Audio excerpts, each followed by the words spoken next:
اعوذ باللہ من الشیطان الرجیم بسم اللہ الرحمن الرحیم اللہم صلی علی سیدنا محمد النبی الامی وعلی آلہ واصحابہ وسلم تسلیما۔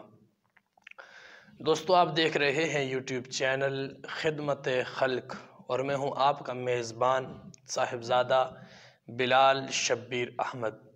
تمام دیکھنے، سننے اور چاہنے والوں کو میری طرف سے محبتوں برا سلام، السلام علیکم ورحمۃ اللہ وبرکاتہ۔ میں کافی دنوں بعد ویڈیو اپلوڈ کر رہا ہوں اور اس کا جو ریزن تھا، جو وجہ تھی اتنے دن یوٹیوب پہ نہ آنے کی، وہ میں نے عرض کی تھی آپ دوست احباب سے کہ میرے دادا جان کا انتقال ہو گیا تھا۔ اللہ پاک ان کی کامل بخشش اور کامل مغفرت فرمائے۔ میرے دوستوں اور میرے بھائیوں، انسان زندگی میں بہت سارے گناہ کرتا ہے، انسان زندگی میں بہت ساری خطائیں کرتا ہے، لیکن جب کوئی چھوٹا غلطی اور گناہ کرے تو بڑے ہمیشہ اسے سمجھاتے اور اس گناہ اور خطا کی تلافی کرنے کی کسی نہ کسی تقدم میں لگے رہتے ہیں۔ جب بچہ کوئی غلطی کرتا ہے تو ماں اور باپ کی کوشش ہوتی ہے کہ بچے کو سزا سے بچایا جائے۔ ہم حضور نبی کریم صلی اللہ تعالی علیہ وآلہ وبارک وسلم کی گناہگار امت سے ہیں اور ہمیں اس بات پہ فخر ہے کہ خالق کائنات نے ہم سب کو حضور جیسے عظیم اور محتشم نبی کا غلام بنایا۔ دوستو، آج کا جو ہمارا ویڈیو کا ٹاپک ہے وہ یہ ہے کہ آج کل ہمارے بزرگ، ہمارے پیران عظام، ہمارے والدین ہمیں کوئی نہ کوئی وظیفہ، کوئی نہ کوئی ورد دے دیتے ہیں، بیٹا تم یہ کرو تو یہ ہوگا، یہ ورد پڑھتے رہنا تو یہ ہوگا۔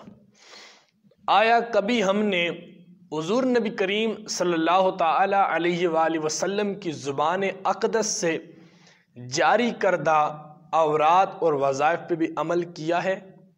ہم نے کبھی نہیں کیا، ہم اس طرف دھیان ہی نہیں دیتے۔ تو آج کی ہماری ویڈیو کا جو ٹاپک ہے وہ یہی ہے کہ حضور نے جو اوراد اور وظائف ہمیں دیے تھے ان میں سے ایک وظیفہ آج ہم سیکھیں گے اور انشاءاللہ اس نیت کے ساتھ سیکھیں، اس ارادے کے ساتھ سنیں ویڈیو کو اور اس پیغام اور اس حدیث مبارکہ اور اس وظیفے کو کہ انشاءاللہ عز و جل آئندہ کے بعد یہ کریں گے۔ حضور نے فرمایا جو بندہ دن میں 100 مرتبہ پڑھتا ہے نا سبحان اللہ و بحمدہ، تو حضور نے فرمایا اگر اس بندے کے گناہ سمندر کی جھاگ کے برابر بھی ہوں تو اللہ کریم یہ 100 مرتبہ یہ کلمات پڑھنے کے توسل سے مالک اس کے سارے گناہوں کو معاف فرما دیتا ہے۔ تو میرے دوستوں، میرے بھائیوں، بزرگوں، میری بہنوں اور جو بندہ میری ویڈیو کو سن رہا ہے، آگے اس پیغام کو بھی پھیلایا کریں۔ آپ کوشش کیجئے کہ آج کے بعد یہ عہد کیجئے کہ ہم روزانہ کے طور پر انشاءاللہ سبحان اللہ و بحمدہ سبحان اللہ العظیم کا ورد کریں گے۔ اللہ پاک ہم سب کے گناہوں کو معاف فرمائے، خالق کائنات ہم سب پر اپنا خصوصی کرم نازل فرمائے اور مالک ہمیں عمل کرنے کی اور خود عمل کر کے اس کو آگے پھیلانے کی توفیق عطا فرمائے۔ انشاءاللہ ملتے ہیں کسی نیکسٹ اچھی سی ویڈیو میں، تب تک اجازت دیجیے۔ السلام علیکم ورحمۃ اللہ وبرکاتہ۔